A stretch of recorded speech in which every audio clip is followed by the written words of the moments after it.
warahmatullahi wabarakatuh. Halo, semangat pagi teman-teman semua pada masa persiapan di era new normal. Saya Desti Rahmawati, diberikan amanah oleh BEM Fakultas Farmasi pada kegiatannya yang sangat keren, pada kegiatannya yang sangat positif ini di tengah-tengah pandemi COVID, tapi masih terus aktif untuk melakukan gencar motivasinya dan menebarkan hal-hal positif kepada teman-teman semua, yaitu di acaranya Permasi, persiapan mahasiswa berprestasi, pandemi bukan halangan untuk mahasiswa beraksi, aktif, kompetitif, seimbang, dan inovatif. Ya, di sini saya memberikan apresiasi yang sebesar-besarnya kepada BEM Fakultas Farmasi. Semoga kegiatan-kegiatannya semakin positif dan banyak memberikan manfaat kepada banyak pihak. Dan teman-teman, di sini saya cuma akan sharing-sharing aja, mungkin berkenaan tentang sedikit pengalaman saya dalam ajang Pilmapres dan bagaimana itu mahasiswa berprestasi di perguruan tinggi, dan mungkin cuma mau bercerita aja sama menyampaikan beberapa kiat-kiat dari sedikit atau sependek pengetahuan saya selama ini ketika mengikuti beberapa kegiatan di S1 Farmasi. Jikalaupun itu hanya sedikit, semoga ada manfaatnya. Kak, izin bertanya, Mawapres tahun lalu kan ada seleksi dari fakultas dan disuruh membuat karya tulis dalam bahasa Inggris. Nah, untuk mempersiapkan itu gimana caranya ya Kak, biar kita bisa percaya diri juga saat presentasi? Terima kasih. Oh, ini berarti terkait karya tulis ketika ngikutin Mawapres di fakultas yang mengharuskan membuatnya dalam bahasa Inggris.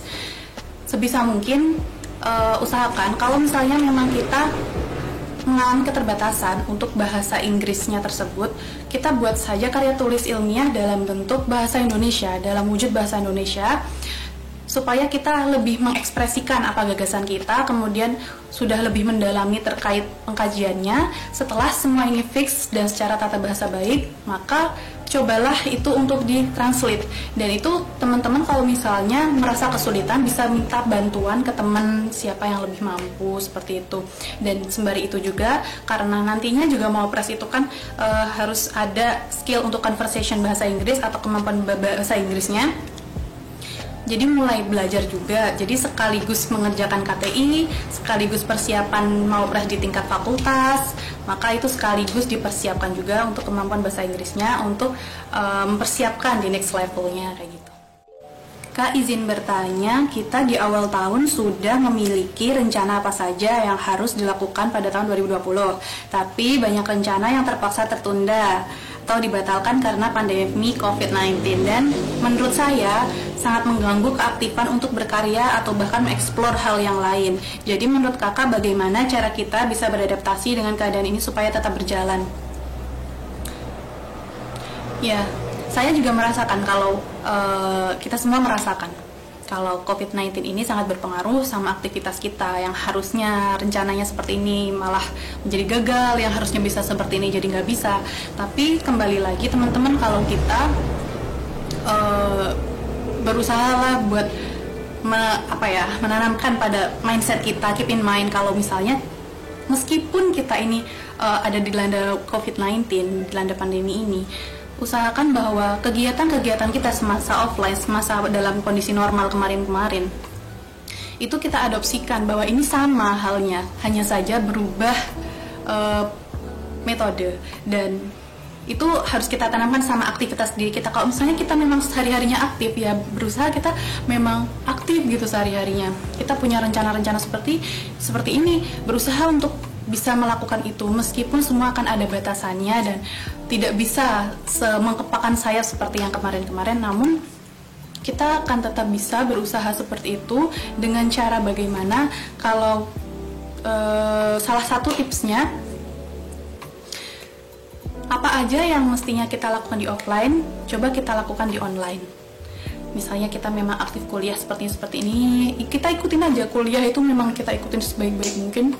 Kalau misalnya setelah kuliah ada di organisasi, setelah kuliah kita ikut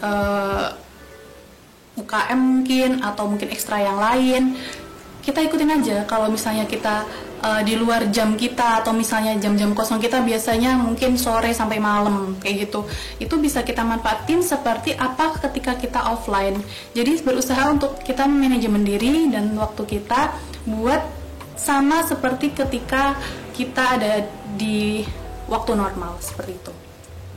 Kalau kita biasanya lomba, ya kita coba ikut lomba, karena kan sekarang beberapa kompetisi ya, kalau ini khususnya bilang ke masalah eksplor diri, biasanya mengarah ke arah kompetisi atau mungkin organisasi, itu tetap bisa kita jalankan. Kenapa? Karena sekarang banyak juga kan organisasi teman-teman kita kayak BEM, DPM dan lain sebagainya, yang agenda-agenda atau prokernya itu dialihkan ke dalam bentuk kegiatan yang tadinya offline menjadi online. Jadi kita bisa mengadopsi ke sana, kita bisa mengikuti ke sana, kita tetap bisa aktif ke sana, mengekspresikan pikiran kita, mengekspresikan gagasan kita, atau mungkin kita berkiprah dan berkontribusi di sana. Itu akan tetap bisa selama kita bisa mengatur diri kita.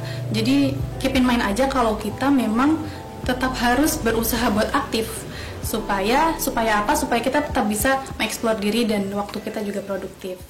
Kak, izin bertanya, menjadi mawapres itu perlu keahlian apa saja ya, dan bagaimana cara untuk mencapai keahlian tersebut?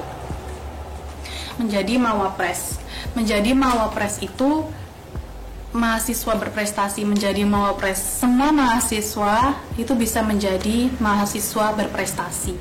Namun untuk hal ini kita pahami bahwa mawapres dalam konteks jadi gini, di Indonesia sendiri mawapres itu ada suatu ajangnya yang diselenggarakan oleh Kemendikbudristek yang di bawah Kemendikbudristek itu dari tahun 2019 ke belakang ya kalau tidak salah, dan mulai dari tahun 2020 ini sudah berada di bawah Kementerian Pendidikan, Kemendikbudristek ya. Nah, jadi apa saja keahliannya, karena kita berbicara masalah ajang, ada suatu kompetisinya, ada suatu penyelenggaranya, tentunya kita akan berbicara masalah kriteria, syarat, ketentuan, atau mungkin kecakapan apa yang harus yang akan menjadi kualifikasi dari si penyelenggara terhadap peserta yang akan dilakukan seleksi dalam ajang tersebut. Jadi Pilmapres sendiri, kalau menurut saya memang di sana merupakan sebuah ajang di mana itu merupakan salah satu jalan untuk pemerintahan Indonesia bisa mengajarkan pada mahasiswanya untuk bisa lebih mengeksplor diri, bukan hanya masalah sekedar prestasi pencapaian apa, tapi memanfaatkan menjadi generasi yang aktif seperti itu, aktif dalam hal-hal yang positif tentunya.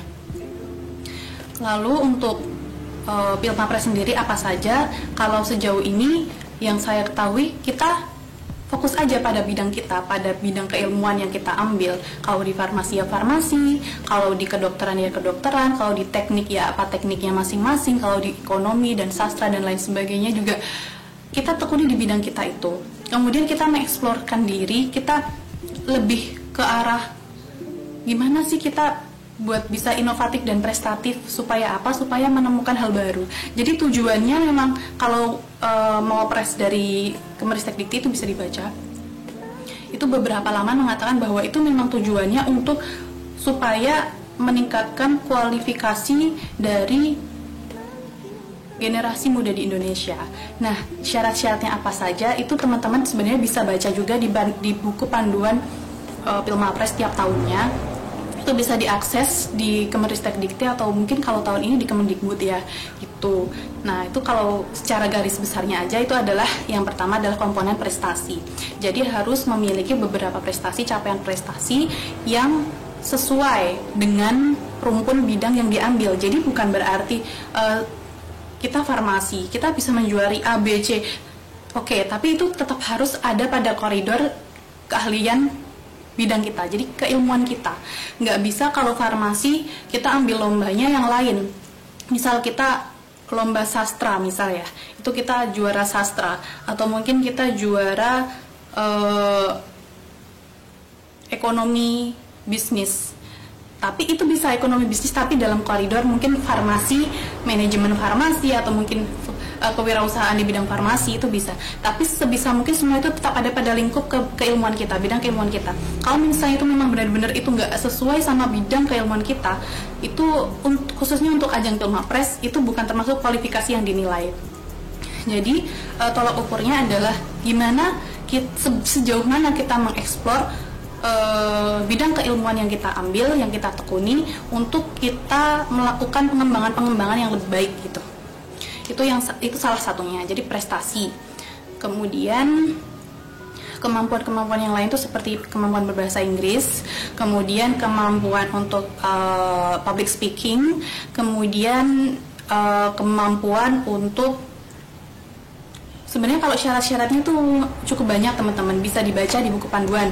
Jadi terkait indeks prestasi kumulatif dari IPK kita, kemudian dari prestasi kita, organisasi kita, mungkin juga bisa dari kepanitiaan tingkat apa, kemudian juga dari kemampuan berbahasa, serta dari beberapa aspek penelitian tuh kayak presentasi. Nah, presentasi ini kan termasuk dalam public speaking. Itu menjadi hal yang penting juga karena dalam rangkaian penilaiannya itu nanti akan ada seleksi yang cukup ketat dari semua komponen tersebut gitu. Kak izin bertanya, bagaimana cara menghilangkan rasa malas dan apa saja kiat-kiat belajar yang efektif selama kuliah online?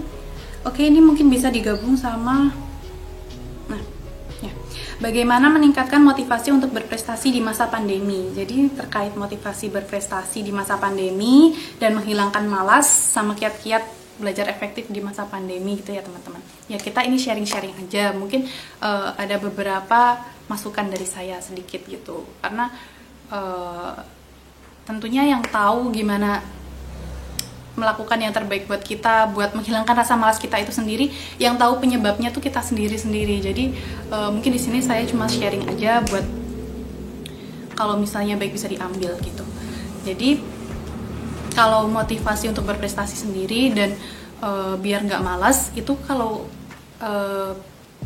menurut saya memang gimana cara kita mau merencanakan waktu ke depan. Jadi perencanaan kita. Mungkin perencanaan itu bisa dimulai dari kita membuat jadwal aktivitas, baik berapa waktu ke depan, atau mungkin harian, atau mungkin per jam, atau mungkin per menit, sampai sedetil itu mungkin.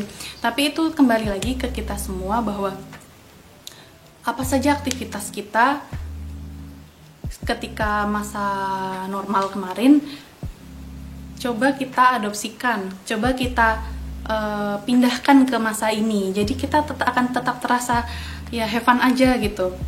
Kita akan tetap menikmati di masa pandemi ini, di masa WFH dan new normal, kalau dengan batasan-batasan yang sedemikian rupa sehingga kita bisa melanjutkan atau menjalankan aktivitas-aktivitas yang sebelumnya harusnya tetap berjalan, yang biasanya harusnya terus berjalan. Prestasi itu bisa dari mana saja. Mungkin kita bisa dari belajar baca-baca buku yang kita sukai, memperbanyak itu. Jadi kita berusaha untuk mengefisienkan waktu kita.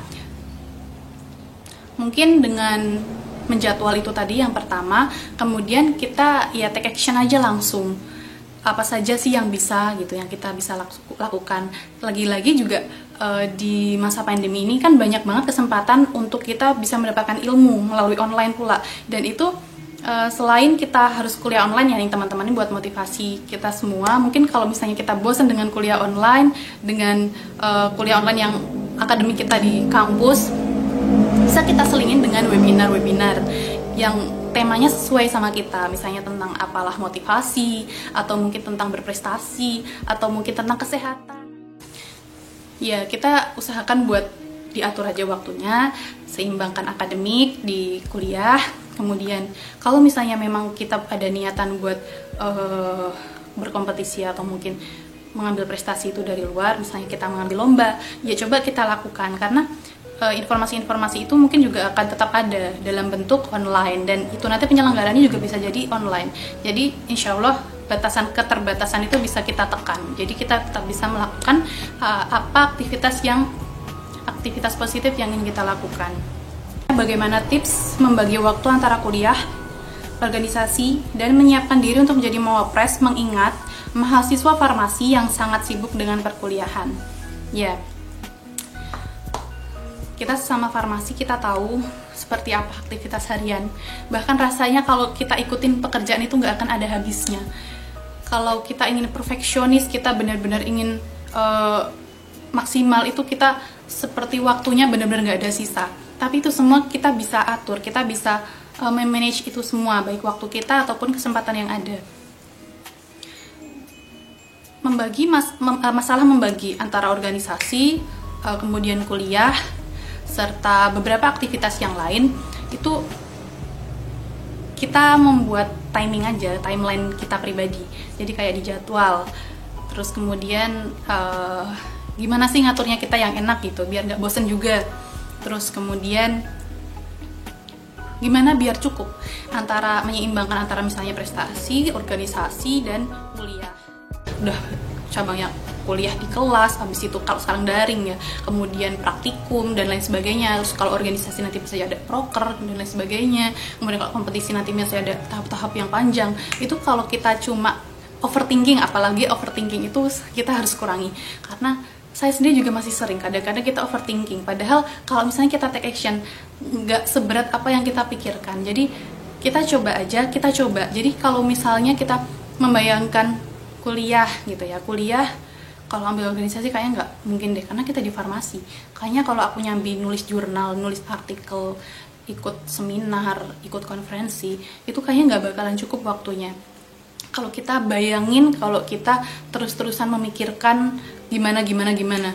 Tapi itu bisa kita manage dengan apa? Kita langsung aja take action. Karena nanti ketika kita udah terjun, semua itu seperti kita bisa memanajemen diri sendiri. Kemudian kesibukan itu akan mengantarkan kita pada supaya kita lebih aktif. Bahkan nanti rasa malas itu bisa hilang sendiri. Kemudian kita sudah banyak kegiatan yang positif untuk bisa kita lakukan. Waktu itu akan teratur sendiri dan kita sendiri juga akan merasa diatur oleh diri kita sendiri juga, seperti itu. Jadi insya Allah dengan beberapa kegiatan yang selama itu tidak over gitu, tidak berlebihan kegiatan itu, insya Allah akan kita bisa menjalaninya kayak gitu. Jadi kayak gitu. Pertanyaannya, Kak izin bertanya tips dan langkah awal untuk mengikuti seleksi mawapres bahkan saat kita masih belum memiliki rasa percaya diri untuk melangkah menjadi mawapres. Kayaknya tadi ada yang mirip. Nah, kapan kita bisa mulai atau harus mulai aktif untuk mewujudkan cita-cita menjadi mawapres? Apakah bagi yang semester bawah sudah bisa menjadi mawapres? Jadi ini masalah kapan kita harus mulai aktif untuk mewujudkan menjadi mawapres dan tips langkah awal untuk ikut seleksi mawapres. Oke.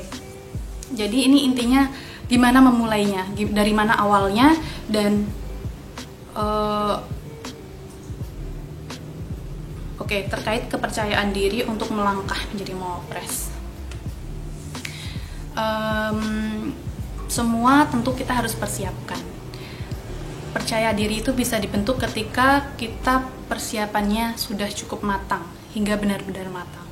Kalau kita sendiri menyadari bahwa diri kita belum mempersiapkannya dengan matang, maka percaya diri itu pun juga akan sulit untuk kita peroleh gitu. Nah, percaya diri yang seperti apa? Ya, kalau menurut saya, kita mungkin bisa, ini salah satu cara. Dulu saya pernah ikut semacam seminar, kemudian gimana sih caranya kita memulai kalau misalnya kita belum punya gambaran tentang kelebihan kita apa, dan berpikir hanya tentang kekurangan atau kelemahan kita tidak bisa ini, tidak bisa itu. Coba kita siapkan selembar kertas nih. Kita siapkan selembar kertas, terus kertas itu ya misal HPS ya, landscape, kita bagi dua di garis tengah, kemudian tulis yang sebelah kanan itu kelebihan-kelebihan, kemudian yang sebelah kiri itu adalah kekurangan-kekurangan kita pribadi menurut kita pribadi juga. Jadi kita berbicara sejujur-jujurnya, bahkan sampai ke yang itu memalukan sendiri buat kita, dan itu merupakan hal yang kita benci dari diri kita tulis. Atau bahkan itu yang benar-benar kita rasa, ini terlalu pede ya aku kalau nulis ini. Ya kalau misalnya kita jujur, tulis aja meskipun kita terlalu pede, tapi kan itu yang tahu cuma kita. Dalam rangka apa? Supaya kita lebih bisa menuangkan apa isi pikiran kita, apa isi perasaan kita, seperti itu. Jadi nanti akan lebih mudah diukur. Setelah itu kita nulis ya, misal nih kita tulis kelebihan kita apa, kemudian kekurangan kita apa. Nanti kita coba rumuskan, gimana nih aku mampunya di bidang apa nih, terus aku PD-nya di bidang apa nih dengan aku yang sekarang gitu. Kelemahan aku apa, kalau misalnya kelemahan ini masih bisa diperbaiki, ya oke, ayo aku perbaiki. Gimana caranya, ayo kita cari gimana caranya, kayak gitu. Jadi itu memang kita mulai juga untuk mengenal diri kita sendiri. Jadi percaya diri itu bisa dimulai dari sana, menurut saya seperti itu. Jadi terkait langkah awal dan kapan langkah awal itu akan dimulai untuk menjadi mawapres. Kalau langkah awal sendiri kita bisa mulai dari sekarang. Baik teman-teman yang sekarang posisinya di semester 4, di semester 6, di semester 2, atau mungkin mau jadi maba, teman-teman yang mungkin sekarang baru maba, ayo persiapkan apa tujuan kita, apa cita-cita dan asa positif kita, apa hajat-hajat positif kita coba merumuskan. Jadi ini bukan masalah melebih-lebihkan apa, tapi memang kalau kapan ditanya kapan, nggak usah kita flashback. Misalnya kita sekarang posisinya nih udah semester 3 ya misalnya, atau udah semester 5, atau udah semester 7 mungkin, atau mungkin kita sudah merasa terlambat. Tapi kalau apa sih gunanya kita flashback ke dulu gitu? Kalau misalnya kita tanya, ya udah kita kondisikan dengan kondisi kita sekarang, waktu kita ya saat ini, kapan dimulainya saat ini, kapan dimulai saat ini. Karena nggak ada yang tidak mungkin gitu. Insya Allah kalau misalnya kita mau mencoba, dan hal itu juga tidak melanggar aturan apapun, tidak melanggar aturan agama dan tidak melanggar norma-norma yang lain. Kita mulai dari sekarang, seperti apa kita sekarang, kemudian kita mencoba apa saja yang mungkin untuk bisa kita lakukan. Terus kalau misalnya memang benar-benar pengen jadi mawapres yang ikut dalam ajang Pilmapres nasional, coba kita lihat guidebook. Jadi buku panduan dari Pilmapres ini yang diselenggarakan Ristek Dikti itu sebenarnya mulai dari tingkat prodi, tingkat jurusan, prodi, fakultas, universitas, Dikti sampai ke nasional, itu semua menggunakan prosedur nasional. Jadi itu teman-teman bisa baca di buku panduan Pilmapres jika memang pengen mengikuti Mawapres dalam ajang Pilmapres yang diselenggarakan oleh Kementerian Ristek Dikti atau Kementerian Kemdikbud sekarang. Oke, pertanyaannya, Kak izin bertanya, Mawapres itu kan terdiri dari beberapa prodi yang bisa mengikuti. Jadi, standar penilaiannya dari segi apa aja ya Kak? Karena belum tentu prodi sastra menguasai matematika, ataupun sebaliknya ya. Ini pertanyaannya detail. Jadi, ini sering ditanyakan, mungkin juga jadi pertanyaan di beberapa pikiran teman-teman, atau mungkin beberapa orang yang tidak tahu, yang belum terlalu tahu terkait ajang Pilmapres yang diselenggarakan oleh Kemenristek Dikti dan sekarang diselenggarakan oleh Kemdikbud RI. Jadi itu kita ini mahasiswa teman-teman. Jadi ajang ini kan diselenggarakan untuk sasarannya adalah mahasiswa di perguruan tinggi. Jadi bukan masalah kita bisa menguasai semua bidang, semua hal kita pelajarin, kayak misalnya kita SD itu ya, kita belajar semua pelajaran. Bukan masa kita bisa menguasai semua, tapi ini fokus kita. Jadi kita mahasiswa sudah menentukan bidang keilmuan yang kita ambil. Misalnya nih, kita farmasi. Kita ambil bidang farmasi. Jadi apa nantinya yang akan dinilai? Yang akan dinilai adalah bidang atau prestasi kita juga di bidang kita sendiri. Prestasi kita di bidang kita sendiri. Jadi seberapa mampu kita di bidang kita sendiri. Bukan berarti anak farmasi dites dengan matematika, ntar nilainya bisa nggak baik, kayak gitu. Misalnya anak matematika dites farmasi, ntar bisa nilainya juga nggak baik. Jadi dites sesuai dengan apa keahlian atau kemampuan atau bidang keilmuan yang diambil. Jadi berdasarkan itu, kalau masalah seleksinya bagaimana, itu nanti masalah penjurian dan lain sebagainya, karena itu juga diselenggarakan oleh pemerintah, jadi itu akan sangat kompleks dan penyelenggaranya pun juga akan lebih cermat dan teliti. Jadi kalau misalnya kita di bidang kesehatan, juga nanti penilaiannya akan di bidang kesehatan.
I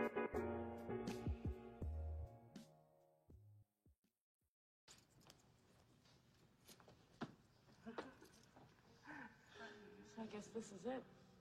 Yeah. I guess so. This is harder than I thought it would be. It's gonna be okay.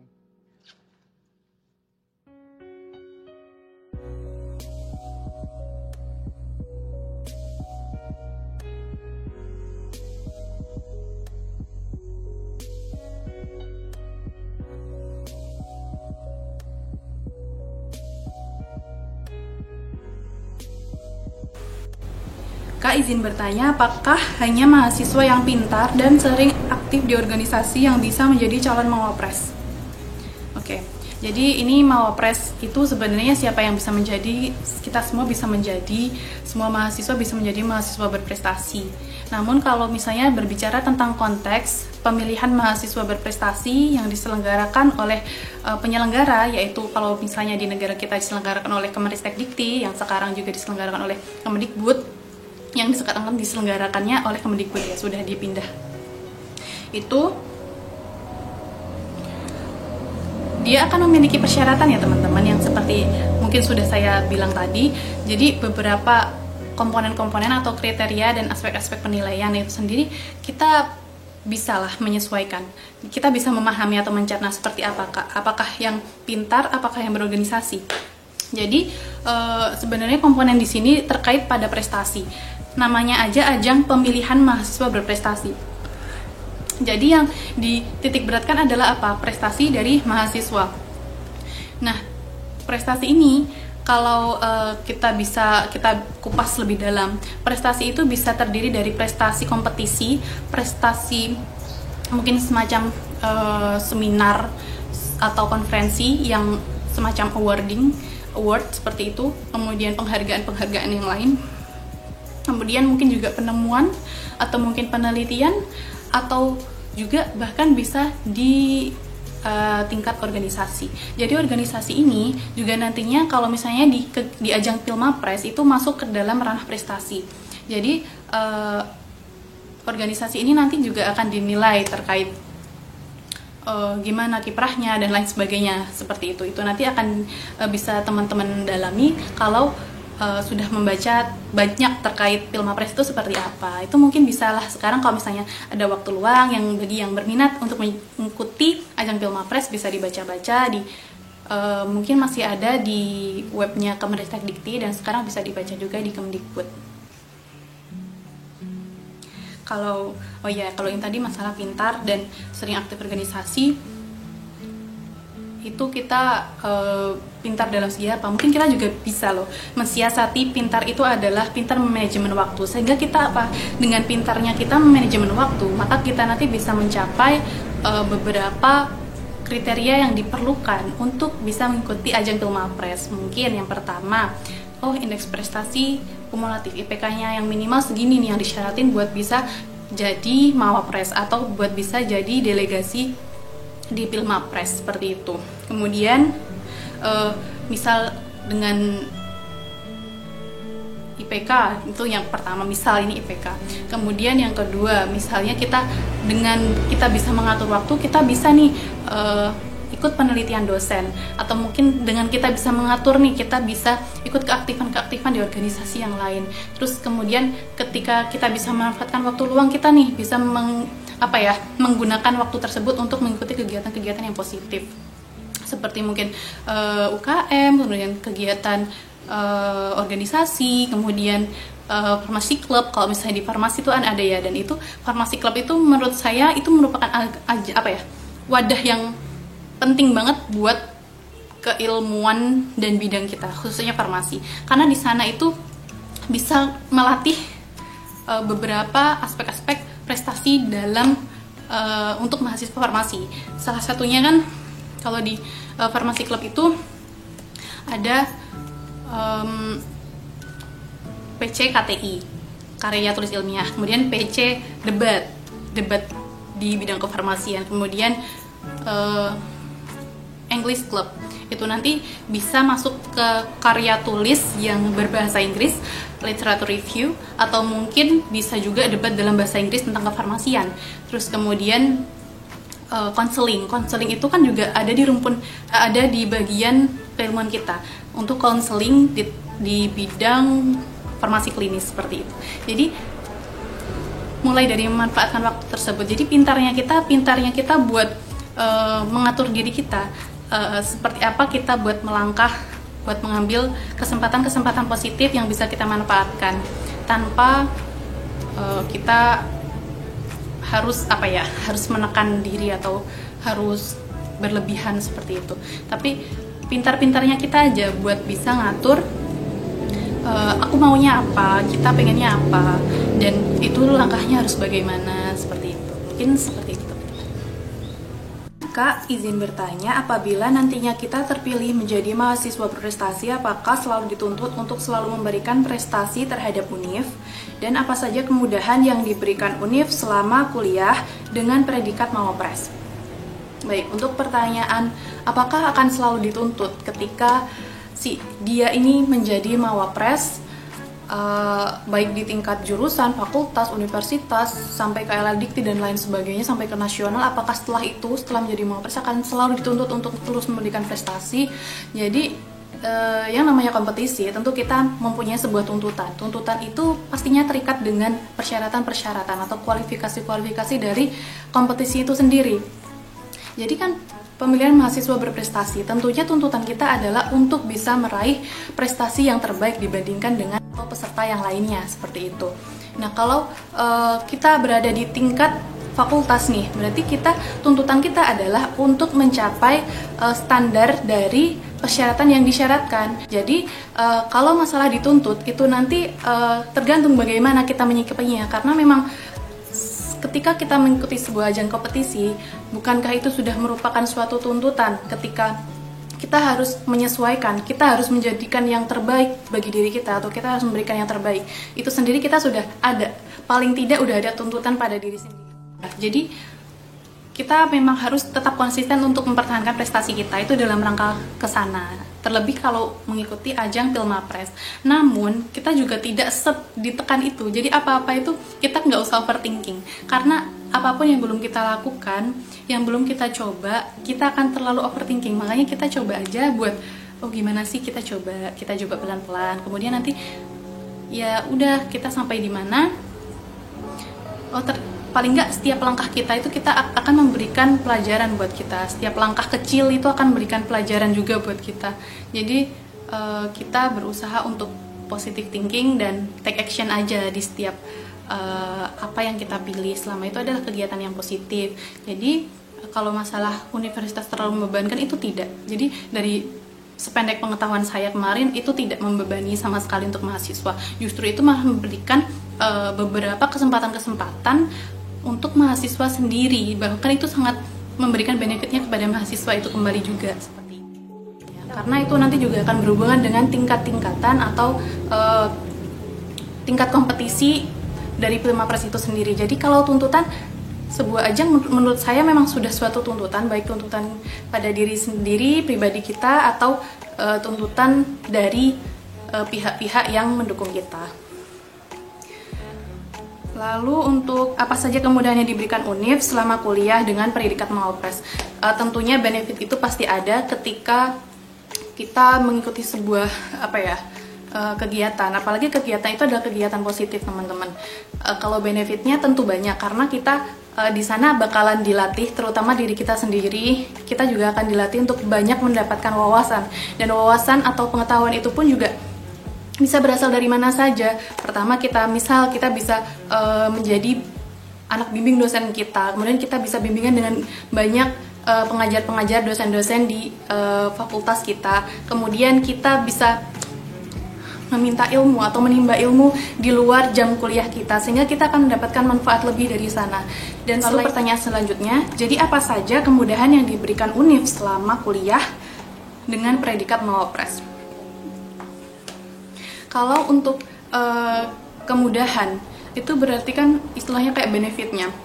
Benefit itu tentu ada, karena setiap kegiatan yang kita lakukan apalagi kalau itu kegiatan yang baik atau mungkin kegiatan yang positif, itu pasti kita akan mendapatkan benefit yang baik bagi diri kita ataupun orang-orang sekitar kita.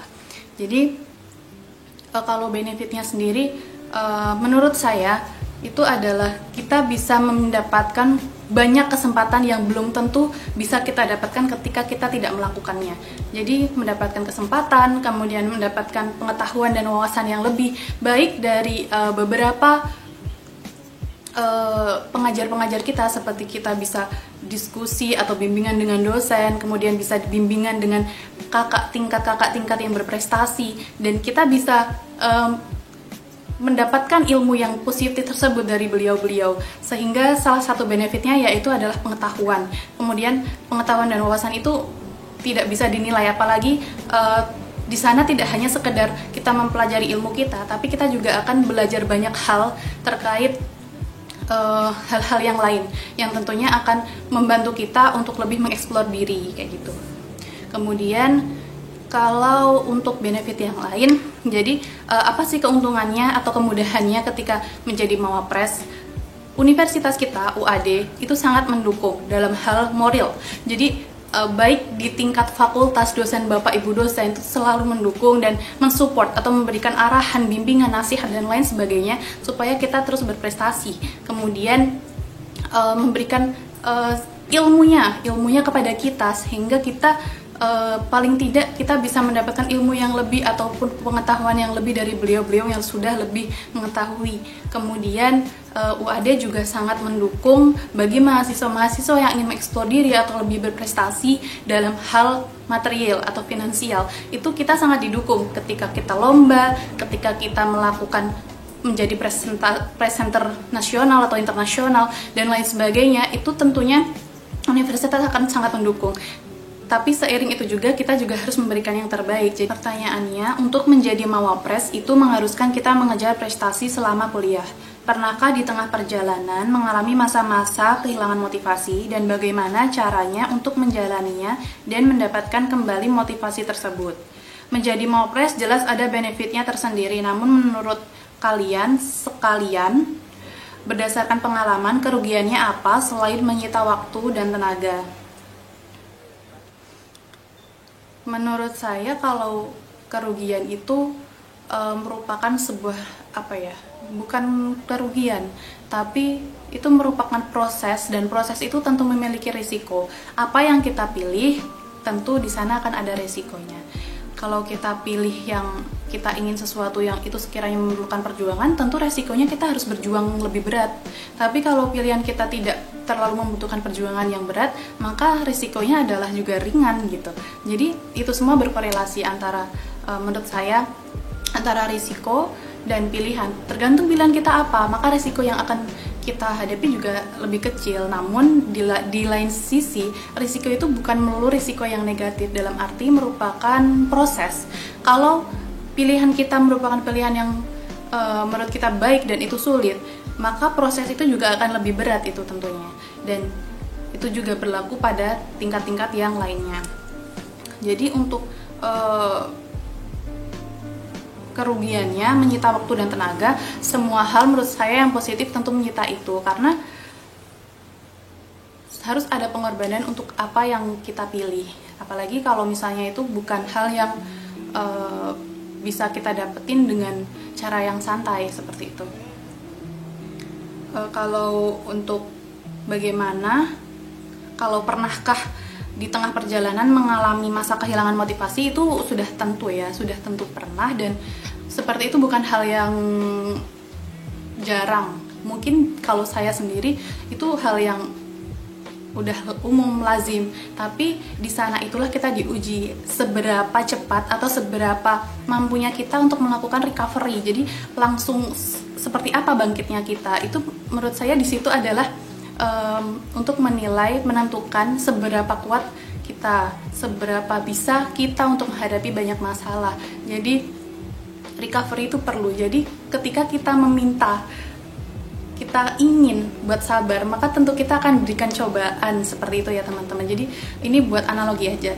Maka kalau misalnya kita pengen sabar, kita pasti punya cobaan yang berat di situ maka kita akan diuji sehingga kesabaran kita tuh seperti apa. Kalau kita sabar ya berarti kita bisa. Dan kalau untuk bagaimana cara untuk menjalaninya, ya recovery itu bisa berasal dari mana-mana.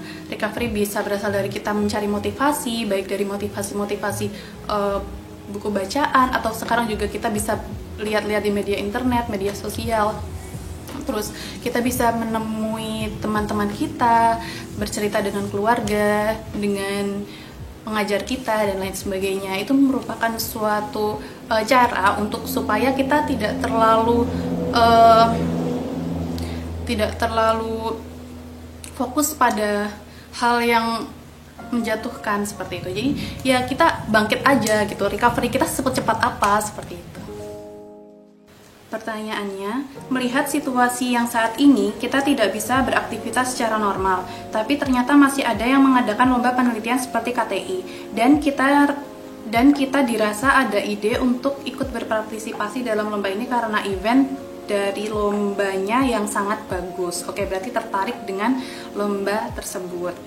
Akan tetapi, nanti juga diharuskan untuk melakukan penelitian yang berkaitan dengan lomba itu. Kalau seperti itu, bagaimana ya Kak? Harus lanjut atau stop? Kalau masalah lanjut atau stop itu kembali lagi ya ke kita masing-masing. Karena pilihan kita untuk ikut atau tidak juga kita masing-masing seperti itu. Mungkin ini lebih bertanya ke arah ternyata langkah selanjutnya mungkin akan lebih berat seperti itu ya. Karena seperti teman-teman, khususnya ini kalau misalnya kita mahasiswa farmasi, tapi ini juga berlaku untuk teman-teman di jurusan yang selain farmasi, banyak yang lainnya. Mungkin kalau saran saya, ketika kita memilih suatu kompetisi atau lomba itu sesuaikan sama kita, apakah kita yakin untuk menjalaninya, apakah kita akan menikmatinya, dan apakah kita akan suka. Karena dengan kita menikmatinya atau kita memang suka dengan bidangnya, maka tuh inisiatif-inisiatif dan inovasi-inovasi itu akan lebih mudah muncul dan semua akan terasa lebih ringan seperti itu. Namun kalau misalnya kita di sini kan KTI, akan tetapi ketika nanti lolos tahap selanjutnya harus melakukan penelitian seperti itu. Kalau misalnya memang ada ketidaksanggupan atau keterbatasan dalam hal penelitiannya, misalnya kalau misalnya ikut penelitian kayaknya akan berat deh gitu, akan mengganggu dan lain sebagainya. Ya itu kembali lagi ke kalian, apakah kita bisa menghadapinya, apakah kita bisa mengikutinya dengan baik seperti itu tanpa harus mengorbankan hal-hal yang penting juga buat kita. Ya itu diambil saja. Tapi kalau misalnya memang terlalu berat atau mungkin dirasa memang belum cukup untuk sampai ke tahap tersebut, boleh mencari event-event yang lain, misalnya KTI yang karya tulis ilmiah, kemudian nanti ketika lolos beberapa tahap barulah presentasi dan menyampaikan gagasan di hadapan juri. Karena beberapa lomba-lomba yang akhir-akhir ini ya, selama masa pandemi ini, yang saya lihat juga banyak yang dialihkan secara online. Jadi presentasi itu nantinya juga akan secara online, kemudian seleksi-seleksi full online. Seperti itu kita juga bisa mengikutinya. Namun kalau dirasa mungkin penelitian, nantinya akan ada penelitian dan kita tidak tahu kapan kita akan melaksanakan studi di laboratorium, bisa kembali normal kembali, dan mungkin akan ada keterbatasan atau kesulitan-kesulitan, ya kita coba saja mencari alternatif lain dari kompetisi yang lain, itu juga boleh. Jadi kembali lagi ke kita seperti apa. Oke, pertanyaannya, Kak, bagaimana cara meningkatkan sikap aksi, yaitu aktif, kompetitif, seimbang, dan inovatif bagi mahasiswa yang kurang percaya diri? Cara meningkatkan mungkin salah satu solusinya kita bisa bertanya kepada yang lebih tahu, tapi juga yang kita rasa dia benar-benar kita percaya. Mungkin ke teman dekat kita yang kita anggap dia lebih mampu dan dia kita ajak ngobrol tuh enak, atau mungkin bisa ke pengajar kita, baik pengajar kursus atau mungkin pengajar dosen kita atau guru-guru kita, kakak tingkat kita ataupun saudara-saudara kita bisa tanya ke mereka gitu. Salah satu caranya mungkin kita bisa dengan cara mengenali diri kita dulu, kita sukanya apa sih gitu, kemudian pengennya gimana. Kalau misalnya pengennya kita lebih kompetitif, kemudian inovatif. Ini kan ngarahnya ke prestatif. Nah, di situ apa saja potensi-potensi diri kita yang bisa kita manfaatkan untuk meraih kompetitif, seimbang, aktif, dan inovatif tersebut. Nah, itu kita kalau kita tidak bisa, kita kesulitan untuk mengajak diri kita untuk bisa bersikap aksi ini tadi, kita bisa minta bantuan kepada orang lain atau pihak eksternal gitu. Kita bertanya tentang aku ingin seperti ini, adakah saran Anda? Mungkin seperti itu. Jadi kurang lebih salah satu saran saya hanya seperti itu. Jadi kita berbicara atau bertanya kepada yang lebih tahu supaya dia bisa menyampaikan nasihatnya atau sarannya dan mengarahkan kita. Gimana ya ini aku harusnya, gimana ya ini aku ini apakah bisa ya, apakah gimana. Jadi supaya itu juga melunturkan atau mengendurkan ketidakpercayaan diri kita, supaya kita lebih optimis dan lebih positive thinking seperti itu.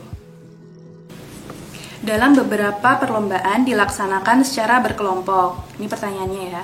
Bagaimana cara memilih tim yang tepat dan bagaimana cara sehingga timnya tersebut tetap kompak dalam persiapan menuju lomba hingga akhir perlombaan. Nah, ini juga menjadi salah satu hal yang penting ya teman-teman. Karena kadang-kadang ketika kita bersama teman-teman kita dan kita bisa melakukan hal yang lain secara bersama-sama, secara kompak, belum tentu kalau kita ajak dalam hal yang lebih serius atau kita ingin bersama-sama berkolaborasi dalam hal yang itu dirasa cukup menantang, itu memang terkadang kita juga tidak bisa begitu saja memberikan sikap terbaik kita masing-masing. Jadi ya kita kenali teman-teman kita, ya paling tidak kita tahu apakah dia juga punya keinginan yang sama dengan kita, apakah dia juga mempunyai arah atau pandangan yang paling tidak memiliki keinginan yang sama, terus kemudian tujuannya sama. Dan mulailah kita ajak diskusi. Kalau misalnya memang kita cocok, kita bisa diajak kerjasama, dia juga bisa. Maka kalau sudah timbul seperti itu, maka ide-ide akan saling muncul. Kemudian kita bisa berunding, saling membahas, dan nantinya akan ketemu solusi sehingga terwujudlah apa tujuan dari kolaborasi atau kelompok itu tersendiri. Jadi menurut saya memang untuk mempertahankan sebuah kekompakan atau kita benar-benar bersinergi untuk meraih tujuan bersama, ya kita awali dulu dengan kita pengenalan paling tidak. Kemudian kita sama-sama tahu nih apa tujuan kita masing-masing. Kemudian masing-masing kita apakah memiliki kemampuan untuk saling mengisi. Kemudian untuk menuju ke sana apakah akan saling bersinergi. Oke, pertanyaannya, Kak, apa yang kakak lakukan dalam suatu perlombaan ketika kakak tidak mencapai target atau juara dari perlombaan tersebut? Kalau kita tidak mencapai juara atau target, dulu waktu awal-awal ikut itu sering banget, ini udah menjadi hal yang biasa. Bahkan juga ketika kita sudah pernah menang, ketika saya sudah pernah menang pun juga gagal, kalah itu bukan hal yang jarang terjadi gitu. Itu hal yang hampir biasa terjadi seperti itu. Namun di situ yang perlu kita persiapkan adalah kita ketika dalam kompetisi itu pasti ada yang menang, pasti ada yang kalah, dan kita harus siap menjadi dua bagian tersebut sembari memberikan usaha yang terbaik bagi dari kita masing-masing.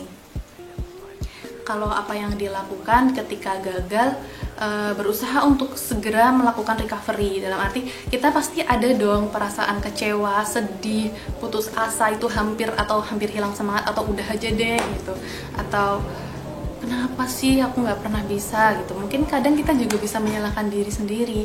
Namun seiring berjalannya waktu, recovery itu insya Allah akan lebih mudah ketika kita lebih sering terpapar dengan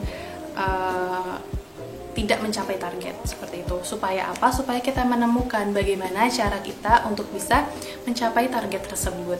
Jadi di sana ketika gagal itu pasti kita akan dapat suatu pelajaran. Oh, ternyata aku kurangnya di sini.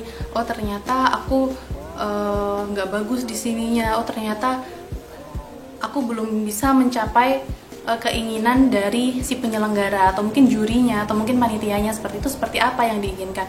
Kemudian kita akan mendapatkan pelajaran, aku tahu nih ilmu yang lebih baik. Jadi ketika kita mengalami kekalahan, kita bisa juga melihat dari si pemenang, seperti apa caranya dia menang, seperti apa kurangnya punya saya dibandingkan punya dia. Jadi itu akan menambah pengetahuan kita juga. Nah, untuk kesempatan yang selanjutnya kita bisa memperbaiki, dan itu merupakan bagian dari proses gitu kalau menurut saya. Jadi